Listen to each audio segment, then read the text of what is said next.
Welcome to the Peebles Memorial Lecture Series. My name is Robert Ping, and we started this lecture series quite a long time ago. But when I started working for Research Technologies, we started a new event called the Research Services Expo. And it started with about 12 service providers from IU and about 3 participants from IU out of the Cyberinfrastructure building. So I'm super pleased that we've combined that event with the Peebles Memorial Lecture Series. And also brand new this year, we have the inaugural Research Technology Student Poster Expo. So after the lecture, I encourage you to go out, grab a passport off the welcome table, and all of the different services that are represented here today in the expo will be out there, and there'll be experts from each of those different areas to talk with you.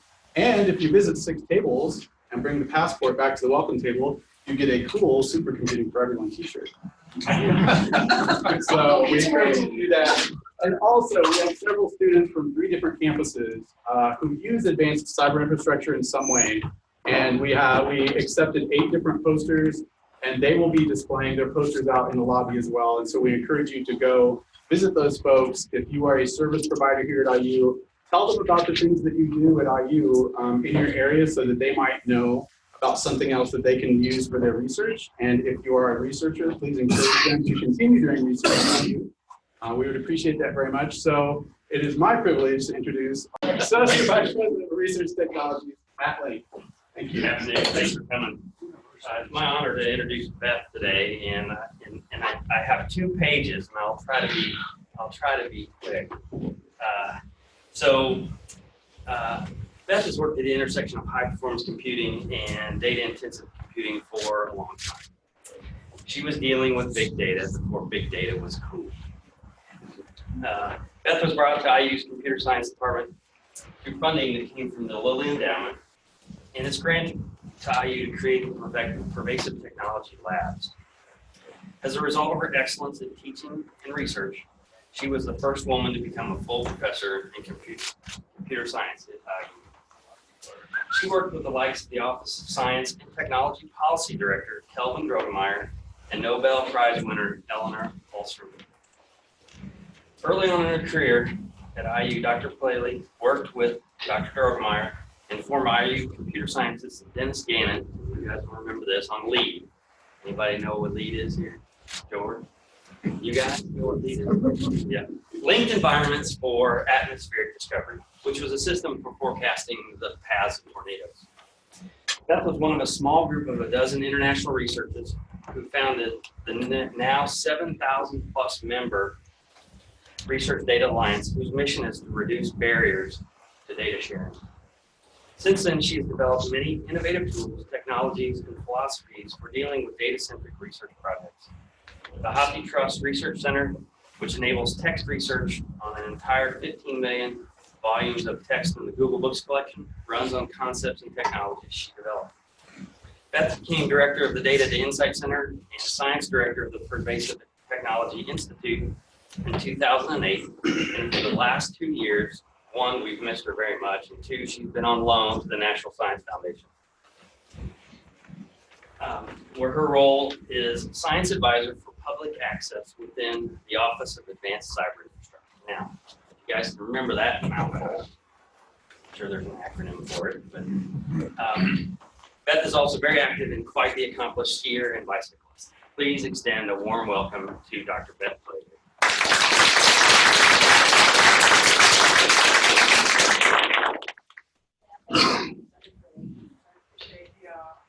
The historical long-term successes over my time at IU, which has been fabulous part of my career. So as Matt said, I've been at the National Science Foundation for a couple years now. I've got the requisite DC uniform going. It took me about a year, but I've got it. It's been a fabulous experience. And this talk draws home and kind of integrates kind of what I'm thinking about as the science advisor for public access at NSF and with my research hat. And I hope it's it goes broad, it goes somewhat deep, and I hope it's meaningful and interesting to you.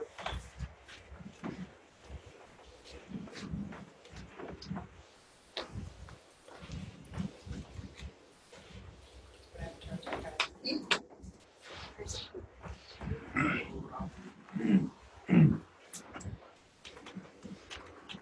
the last person on here.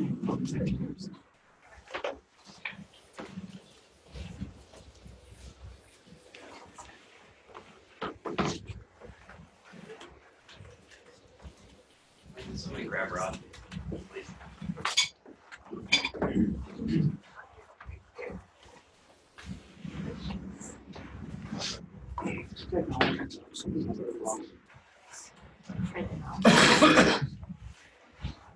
Okay, so yeah, so while we're getting that to work,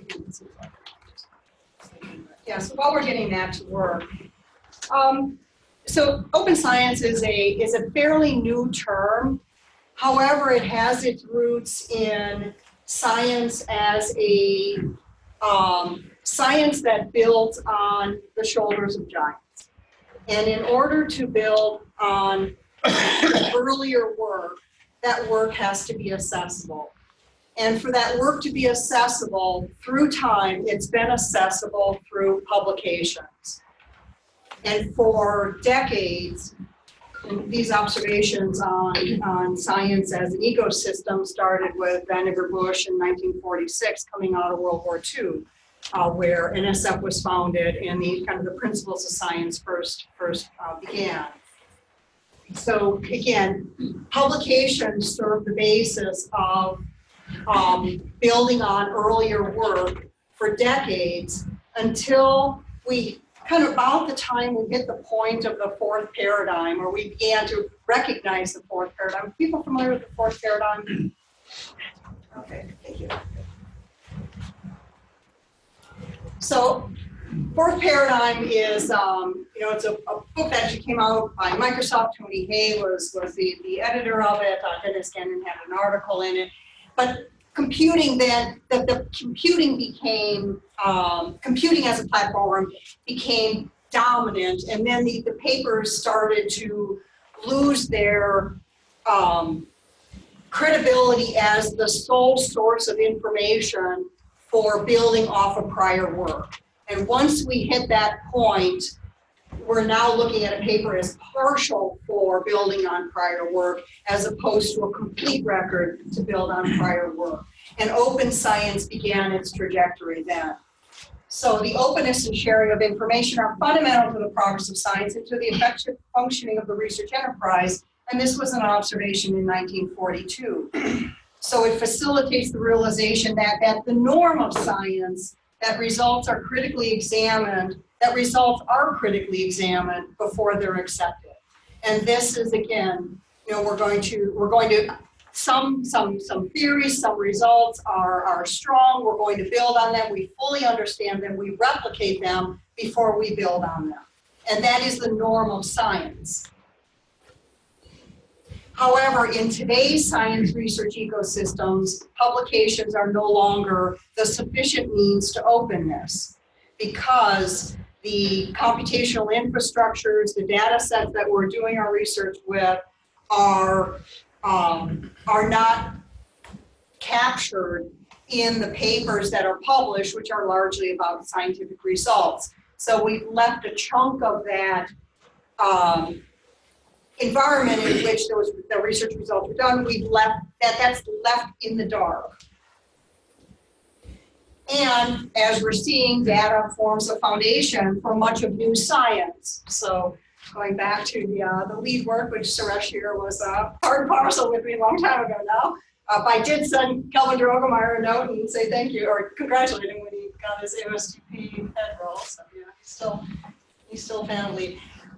What this is showing is satellite data being integrated into regional and global weather forecasts. And in the old model, the satellite data would have to be mapped into what the model could know, what the model knew about the world.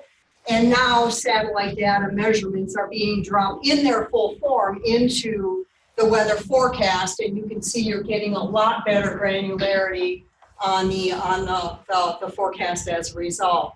Smart and connected communities are heavily data-driven, drawing from public or local government resources for data, installing sensor devices, smart devices in and out, being very heavily data driven for purposes of things like making predictions. So we're seeing increasing number of large problems that are data driven at the root. Obviously, connected power.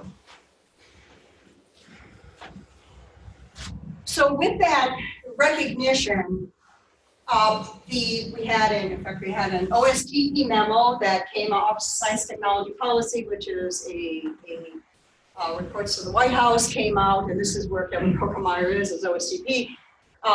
We had an OSTP memo come out in 2013 that directed federal agencies to develop plans to make publicly available to the greatest extent possible, with fewest possible constraints, the direct results of federally funded scientific research. And notice that's broader than the papers. And so that's an acknowledgement. It's kind of the first step to open science, and it occurred in about 2013. I would note that the National Science Foundation requirement for data management plans actually predates that. Data management plans became required by the National Science Foundation in 2011. There's a public access working group that I'm a key person in that was formed in 2012 and it still exists today. So this is some of the first, and this was just like insightful recognition of the value of that of results beyond the paper. NSF then published a public access plan in 2015. It's 1552 if you want to look it up. It's got two pieces. What are we going to do about publications? What are we going to do about data? The publications came in the form of the NSF PAR system. Many of you have submitted the annual final report. You now have to drop an author copy into PAR, which is causing people all sorts of angst. Went into effect in 2016, but reaction rate's a little slow. But so you have to put that in. Is something that we're doing with NSF is doing in collaboration with the Department of Energy. So right about, and that went into effect in about 2016. The requirement went into effect. I went to NSF in 2017, and at that point we were focusing our public access activities not on publications, which we feel like we had solved here, but we're focusing on the data portion, and I went to NSF to work on the data piece of it. The thing about the NSF PAR is you drop a copy of your paper into the NSF PAR system. It's embargoed for a year, but after that, you can anybody can grab a copy from here, even if the publisher has that paper under a paywall. So it's making its publication, the publications resulting from NSF work, making them openly available. So, and we're not, the NSF is not the only agency that is taking these steps. It's just an example that I happen to know best. We're also seeing manifest in open science. We're seeing a recent report that came out by the National Academy of Science, Engineering, and Medicine. And people may be familiar with the term open access, which largely refers to publications and all publications being instantly free and available. Open science is more broadly encompassing than open access, and it refers to the entire process of conducting science and harkens back to the original precepts underpinning the conduct and goals of the scientific enterprise. So it is more broadly encompassing than open access is, and I think it's more accepting than open access is in ways that I'll talk about. So going back to NSF and how this manifests with NSF, investigators are expected to share with other researchers, and that's key with other researchers, at no more than incremental cost within a reasonable time, primary data, samples, physical collections, and other supporting materials. And so I think there's two key things here. It's not just data, it's physical collections and samples as well. And I would also hit on this word primary, which I've used that quite a bit, is there tends to be an interpretation that says, well, everything that my research creates is suddenly now deemed valuable and has to be shared, and that just isn't true.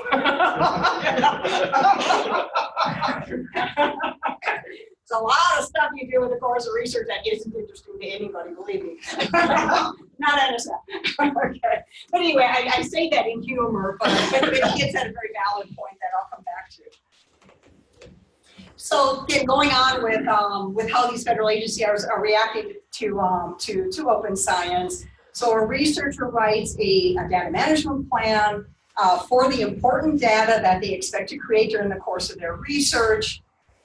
And here's another key thing that I'm going to come back to. What constitutes a reasonable data management plan is determined through the peer review process. So that data management plan goes into the proposal, and the reason it goes into the proposal is so that your peers during peer review can assess whether or not that's a good plan. So, the alternate could have been to put it in the award and condition terms where there is no judgment made by the community of it. By putting it in the proposal, the community has an opportunity to say whether or not this data management plan is good and whether or not the valuable data that's created is being properly handled. And that's something NSF is quite proud of. So open science is good science, as evidenced by the things like the public access plan. Again, other agencies have the same thing. We're seeing quite a bit of activity by publishers.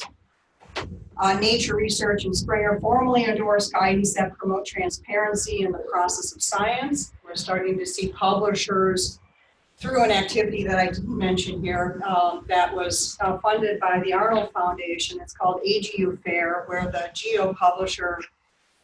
geosciences publisher, AGU is a big geosciences publisher, brought together publishers and researchers and basically and repositories, and worked out a commitment to sharing where the publishers agree that the data associated with the papers will go into a community repository or an institutional repository at a university rather than staying with the publisher themselves. So this kind of transparency is the publishers really getting on board with recognizing that data is a community asset, which is it's a strong signal.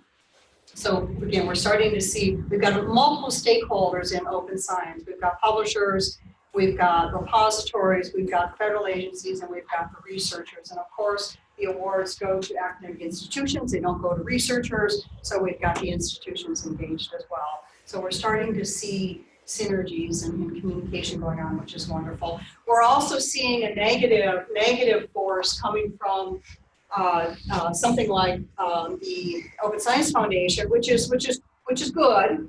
It's good to bring this kind of attention to science, but COS, the Center for Open Science, did a replicability study, a couple of them, largely in psychology, which is where their expertise was, and they came up with results that were not favorable to the replicability of science, and gave this quite a bit of visibility that ended up in congressional testimony. So this kind of negative attention kind of has manifested itself in the word reproducibility, and it's a related topic, but it's not the only thing driving open science, but it is a related topic, and it's something that we in the research ecosystem need to be aware of, because that's unwanted attention.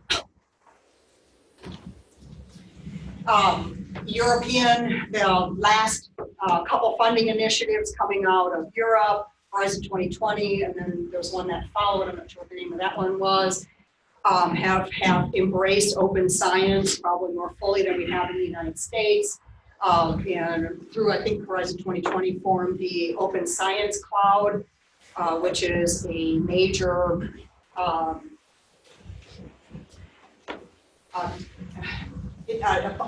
a place where research results are deposited. Zenodo, coming out of CERN, is one of the large repositories. It's getting quite a bit of attention because they put a plug-in so that you can drop something from GitHub right into Zenodo. I mean, they're doing some pretty cool stuff, actually.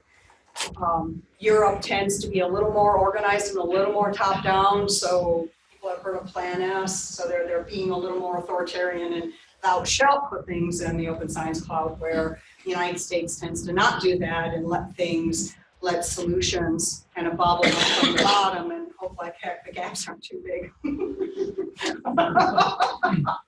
Don't quote me on that. So again, another kind of major momentum in this field is this Open Science by Design report, which came out, I think it came out last fall by the National Academy of Science, Engineering, and Medicine. What I like about it, what it's capturing in this nice logo diagram is kind of the research process. So we start with number one. It's a little bit small, number one, up here, and then we work our way around. Number one is the connect and discover, the first, your first piece of a research problem you're tackling. The ideation, you're planning and designing, knowledge generation, you're doing the validation, dissemination, preservation. And what the Open Science by Design is suggesting is that the earlier you can push concepts for open design into that whole research process, and particularly ideation. Ideation is when you're doing your early research and doing that proof of concept, gathering that data, doing that proof of concept, and that's before you're writing your proposal and doing the data management plan for the full work. But if one can push open science thinking to that stage, that's open science by design, because the science is getting designed there. So open science thinking at that time will have a researcher identifying what the valuable data sets are, what the valuable products will be, and then pushing those through and making sure those things are basically taken care of through the process as they get developed. And that's I think that's the main, it's a fairly large report, but that's the main takeaway from it. So open science encourages scientific inquiry and debate. It encourages improvement and validation of research methods. It maximizes transparency and accountability through scrutiny of the research findings. And it promotes innovation and new use and new data uses, reducing cost, increasing impact, providing credit. So I think, I talk to people. In fact, I was just at the National Academy of Science yesterday. I talk to people, and they say, well, what are the incentives? Is there an incentive for making my data so that someone else can use it, or is it just purely a mandate that comes down from the funding agency? And I'm like, well, let's get the incentives right. And what we always hear at NSF is, no, this needs to be a mandate. And I hope it doesn't have to be a mandate. But anyway, but it's this kind of thing where the argument for the value of open science principles is critical. And I believe there's a value proposition there that's evident, but that is still being revealed. By the way, this and the next slide are available on the ANS website. ANS is the Australian National Data Service, and they're principles that were developed by the UK Data Archive, which has done some really good work here. ANS has also done some really leading edge work in open science. So how you go about making data available for reuse? Well, there's the planning. The citation is critical. People know I'm a big persistent IDs are a big thing of mine. Giving data sets a unique persistent ID so that you can embed, so that a researcher can embed that link to that data set in their paper as a reference in their paper, and then the citation goes into the references, and then your services like DataCite and Crossref can pick it up and index it, stick it in your Oracle profile, give you credit for it, all that good stuff. Got to get the licensing worked out so that the sharing is known on it, metadata, vocabularies, the ethical permission, and so on. Again, this is from their site. So, okay, I'll let you read this. Okay, so we're embracing open science, and right until we run into the norm problem, the community norm problem that still exists. So this is kind of where we're at. I think this captures our current situation. Okay, so we're going to be all about openness right up until the norm kicks in and says, nope. All right. Okay, so I want to make observations, and I only say this because they're personal observations, just to make it clear that this talk is not with my NSF hat on, but, being at NSF for 2 years and working in this area, it's obviously, penetrated into how I'm thinking. So these things that I'm commenting upon are personal observations. And I'll make 4 observations: data evaluations, the FAIR principles, part of the FAIR principles. Okay, open as possible, and the role of cyberinfrastructure and reproducibility. So I alluded to this already, but fully realizing open science is predicated on the reuse of data created through research. So there's this cycle, there's this piece right here where that work gets read, cited, recombined, and that work is not just paper, it's data. We'll focus mostly on data here because that's what I'm working on. There's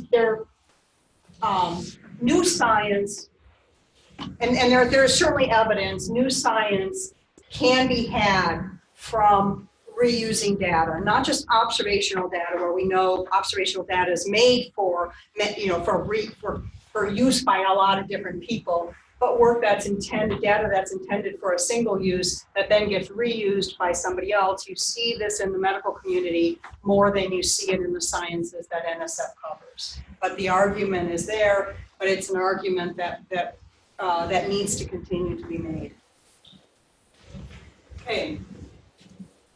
Within that, and going back to that data management plan and sharing data, data has a value, and that value of that data, and that data, it could be an object, it could be a product, it could be a collection, it could be a data set, call it what you want. But the value of that data object to science and society is either its inclusion in the larger scholarly record, and through its inherent value, or through the new discoveries that it enables. And the mission of NSF is to affect both of those things, is to advance knowledge through itself and to enable new discoveries. And data's value is manifest in one or both of those ways. However, and many of you I know, and I had conversations here at IU that have instructed me on this problem, is that there's more data generated in the course of science that can be kept. And I would say there's a fair amount of data that is, and this is Kurt Siebert who said this, that is write once, read none. Yeah, and it's read none because it's not sufficiently understandable after it's been written because the context around it has been lost. So, and I've been urging in conversations with communities, I've been urging communities, and there's funded activity around this also, on communities coming together to address the questions of what data can be thrown away, how long a data set should be kept, and who makes the decision. So not all data, if one is running a model, not every experimental run of that model is valuable. It's what the last one maybe that's valuable. All those others don't need to be kept. And using that as one example, there are a lot of examples. How long should the data set be kept? Well, permanently or indefinitely can't be the answer. But who decides? I think we need to start with the communities deciding. So the high energy physics community has done a good job coming together and saying the stuff that comes off of the Hadron Collider basically gets filtered right there at the generation point because we can't store it all, and we made a determination of what's valuable. And that kind of thinking needs to go into other disciplines. And it needs to get to the point where, and maybe it's your professional societies who embrace this, is that your professional societies then start transferring that as norms to younger generation researchers. So they know when they create something and that intermediate version, they know not to put that in their data management plan as something they're going to ask their university to keep because they know it's not valuable and those norms have been passed to them. So, and that has to be on both what data need to be thrown, because we don't, again, not all of it is valuable, and how long should it be kept, and maybe there's a commitment of 10 years and then an assessment done after that. But somehow the problem has to be more tractable than it is right now. And that decision needs to be with the communities because they're the ones that know. And until they come together, it's going to be hard. It's going to be hard for people who are sitting on data to make those determinations. The community needs to determine. And somebody may point out a problem with this reasoning is that it doesn't get at the use of data across disciplines, and I recognize that, but it's got to start somewhere, and this is a place it can start. What happens if you decide to throw away some data and someone questions your research integrity? And this would be because of some period of time? That perhaps, or you didn't think it was valuable, and someone else thought it was, and they needed to look at they said they needed to look at your data. By the way, I have used this as a reason for not reducing my footprint in HPSS. Yeah, and I would argue, and this is a super interesting and important topic, and allow me to give it a shorter answer than it really merits. But this is where the norms come in. If the society is passing norms down, then I am drawing on the norms of my community in making that decision, and it's no longer the individual so the charges of poor integrity no longer come to the individual. It's a community norm. And again, we have to make progress. We all know norms are changing. Another conversation. Okay. All right. So, okay, the second observation here on the FAIR principles. The FAIR principles are something coming out of Force 11, as it's an organization, an independent organization, a nonprofit organization. They were developed in 2015, and they stand for data objects are findable, accessible, interoperable, and reusable. Europe is embracing this and actually kind of putting, developing software. It's called Purple Polar Bear is the company that is actually trying to put teeth in it and to determine whether or not an object is fair. That's not the kind of approach we take in the United States. I think this kind of thinking it helps us think about the aspects of data sharing and data availability, and I think it's valuable in that context. So just quickly to rush through these, to be findable. And I say this over and over again when I talk about persistent IDs. Data are assigned a globally unique and eternally persistent identifier. Number one, under the first attribute of FAIR, number one is persistent IDs. And that's key to so much. You can't cite something if it changes or if it's not there any longer. So data are described as metadata, so the accessible, they're retrievable by their identifier using standardized communication protocols, and metadata accessible. Interoperable, data is machine actionable, the formats utilize shared vocabularies, and reusable, sufficiently well described, and so on. I would argue that, and I've had other people say the same thing, that making our data findable and accessible is an easier lift than making them interoperable and reusable. People have objected to the interoperability because they say that, we've done data integration, we know how data integration is. There's no way we're going to integrate across all of our science data. That's completely intractable.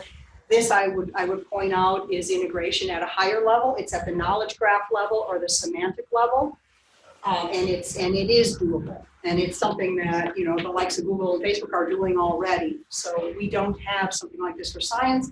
NSF is recognizing this and funding through one of their convergence accelerators, a thrust around knowledge graphs, which will help get at this interoperability. I think under the reusability, we have a long way to go, and I haven't seen a lot of evidence that a framing of what reusability means. And I think when people state that their data are fair, they're not thinking it through well enough yet. There's progress, so it's a good high-level principle. Europe has a Go Fair initiative where they're providing coordination offices that help people deal with it. So you can take your GBIF, schema identifier, and you could hook it together with a persistent ID and make it discoverable. This kind of connecting of community-specific schemas with higher-level persistent IDs and whatnot.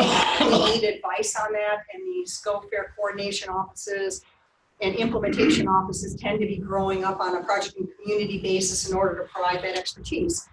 We had our first coordination office start up in the United States a couple weeks ago. San Diego, Christine Kirkpatrick is setting one up Again, the first one in the United States and a good positive development.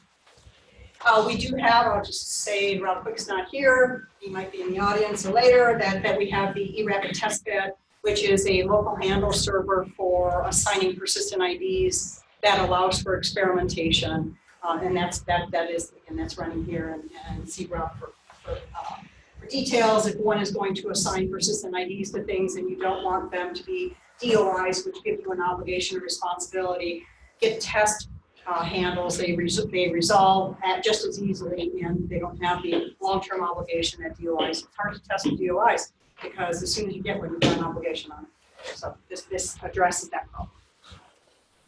Okay, third point is restricted data and open science, and another thing I hear quite a bit. You know, the books that I want, text mine, are under copyright. Videos from my center captures everyday life of citizens. My studies on incarceration and recidivism and employment in small towns. My data reveal locations of sensitive species. Therefore, your open science is over here. My data that is not going to be shared is over here, and there is nothing in between. And there has to be something in between. So let's just talk to that. So, and I like, this is coming out of Europe, and this is Baron Mons, for people who know Baron, it's quite visionary. You know, open science is not open access. Open science allows for, and what Baron captures as open as possible, closed as necessary.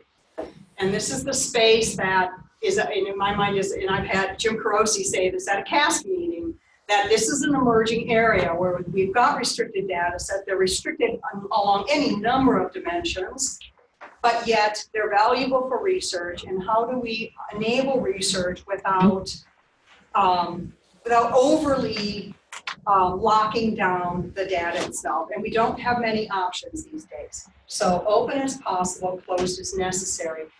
And I would argue that the spectrum there's three options on that spectrum right now. The first two are understood by IRB boards, the third one not so much. The first one is partial, where you make parts of your data available and other parts of your data are not made available.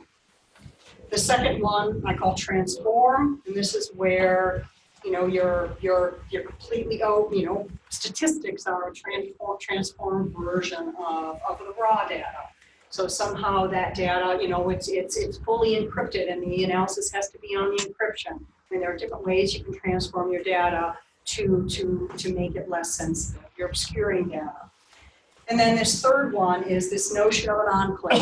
It draws from libraries where you've got physical enclave.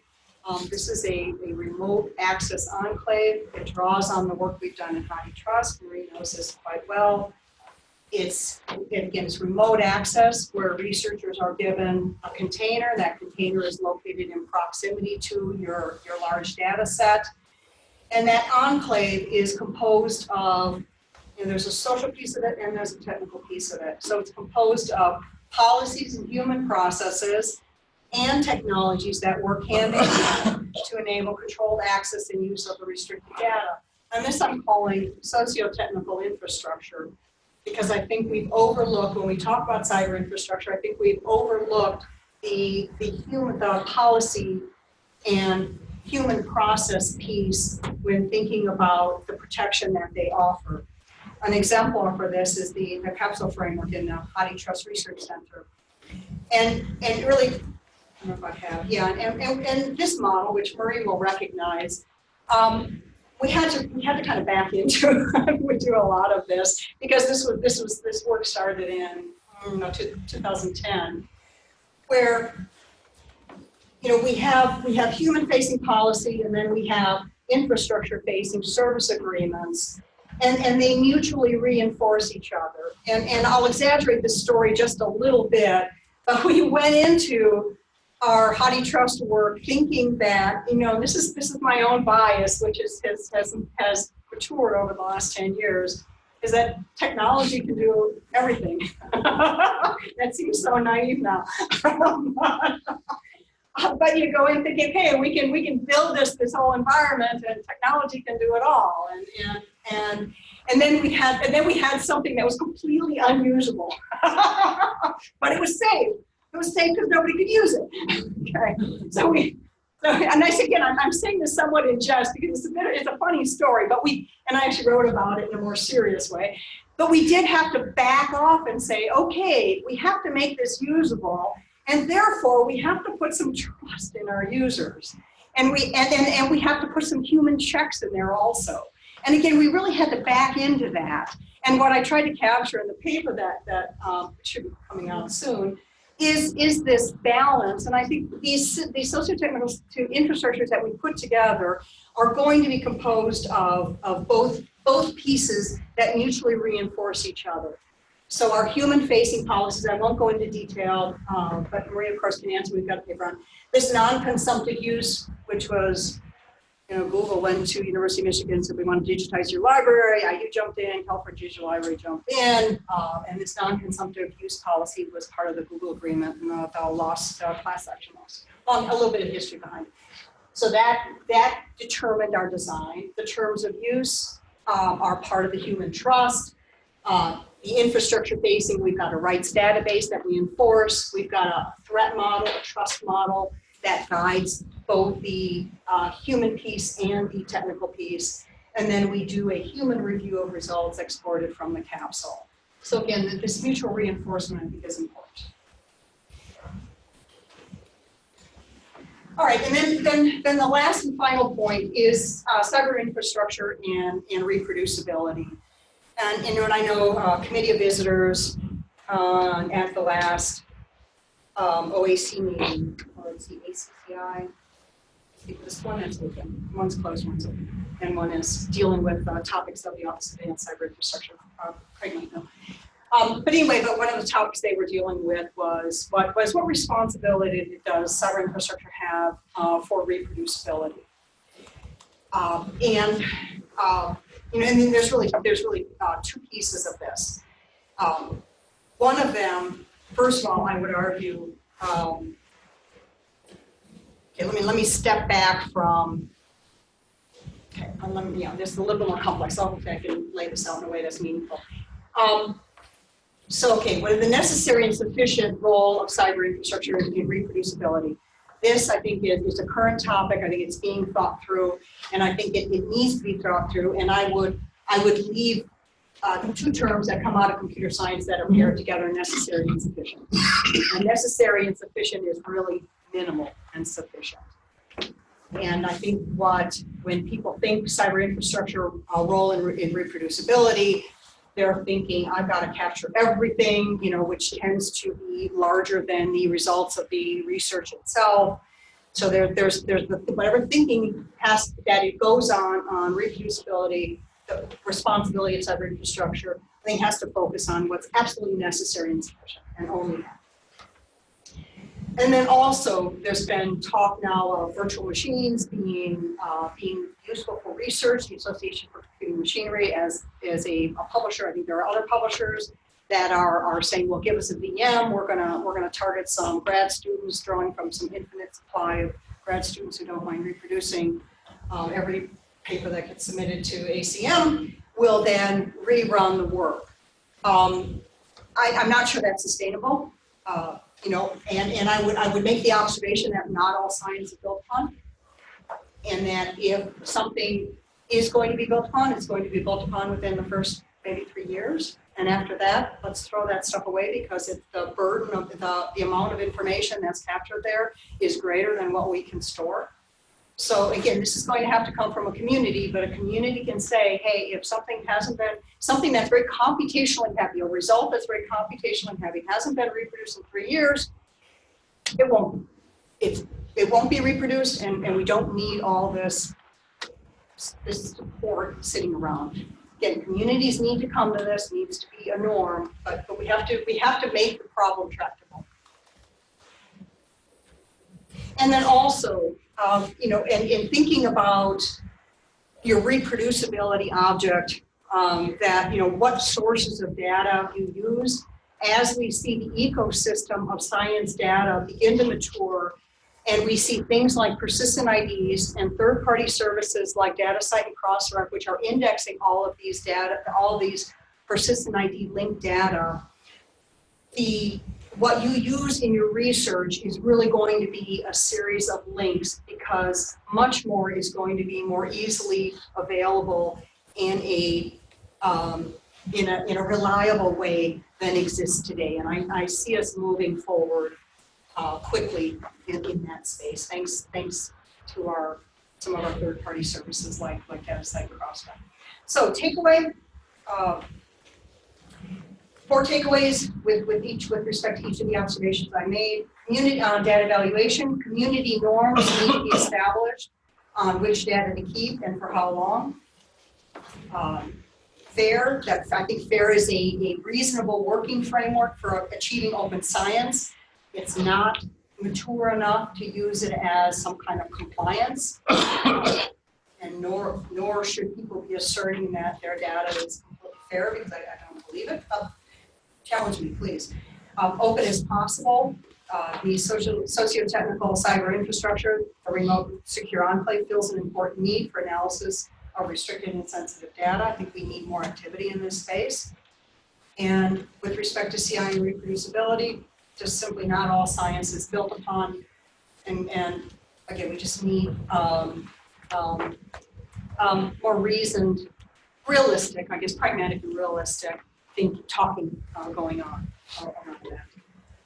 And again, thank you all for the opportunity to talk about something that I'm actually passionate about, which I'm sure you can tell. Thank you all.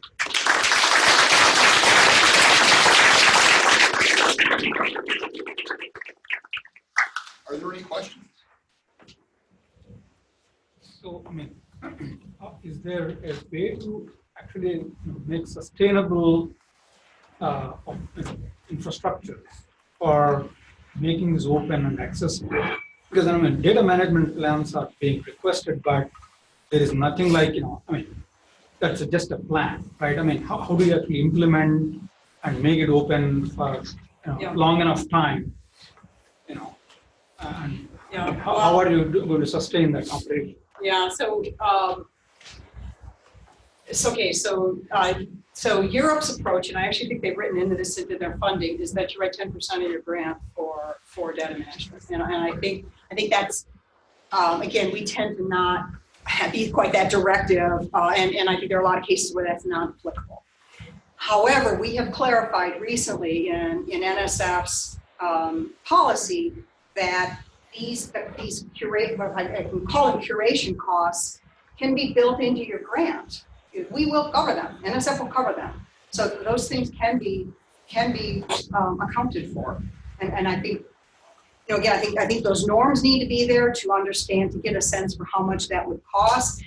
Dryad charges you $127 to deposit your data into the Dryad repository. They do a small amount of curation. It's inadequate for data reuse, but it's probably good for the findability and accessibility piece of the data. So they put a cost on getting your data F and A. So it will cost you $127. I'm not sure I can get that price, but that's the price. So I think I saw another hand. Oh, sure, thanks. I'm curious about the emerging or existing international standards on interoperability for metadata, vocabularies, ontologies, and such for these repositories. yeah, and that's a big open problem. You might repeat that question, Beth. Yeah, okay, yeah, thank you. Yeah, so the question is, are there standards for interoperability of vocabularies and ontologies in science? Well, and in particular with regards to these emerging international repositories. With respect to international repositories. I saw an article that came out, Susan Santone, she's with Oxford, she's been working in the bioinformatics space, and she's got this project called Fair Sharing. They put out a paper in Nature Biotechnology just last week, where she listed repositories, the metadata and ontological standards that they support. And then she mixed in, sliced and diced that information plus other information in different ways. But it was actually the first time I've seen an effort to try to get at what's needed, but it's not integration across all ontologies and vocabularies. It's basically being driven by the publishers and saying this is what the publishers are expecting. But that helps, and it's only being done for the bioinformatics space. But it's a start. Yeah, I'm also part of a 3D, CS3DP, which is the community standards for 3D practice.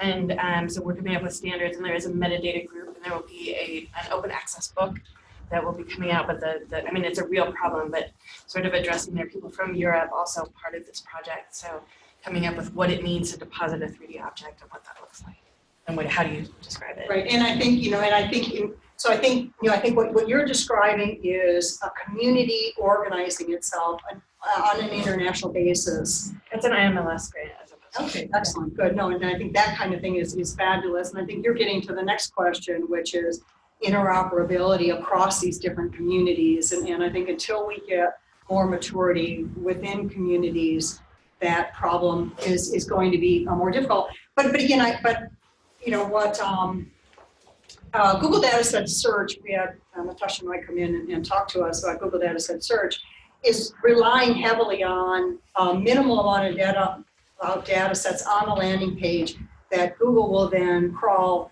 drop in, refine using its knowledge graph, and then make available for search. So we're starting to see other solutions that maybe remove the burden of trying to do interoperability, which is a really a heavyweight solution. So I think time will be on our side, but this is going to take time. So I have a quick comment on that and then a question. So a linked data model would be a stack of different kinds of metadata schemas that you could have a very simple level of core at the top, you know, whatever, and then you could have other ontologies or schemas built in. And that's what Google Dataset Search is doing with the schema.org dataset schema. So I wanted to go back a couple of slides, and it was the VMs and that kind of thing only staying in existence for say 3 years or something, and how much that's in tension with the next bullet point, which is, you know, the persistence of the data or something about the data, right, in IDs and all that, and how that builds up. So I'm wondering, are you thinking of, because there's Jetstream here, and those VMs are actually deposited in the repository here, and I think that there's kind of a question, you know, how long would these be viable? So I've been sort of thinking about that myself. Could you do like a capture or a snapshot of the computing environment, say, but still keep, so you wouldn't have a full VM, you wouldn't have all that baggage with it, but then the data would be connected to that kind of metadata?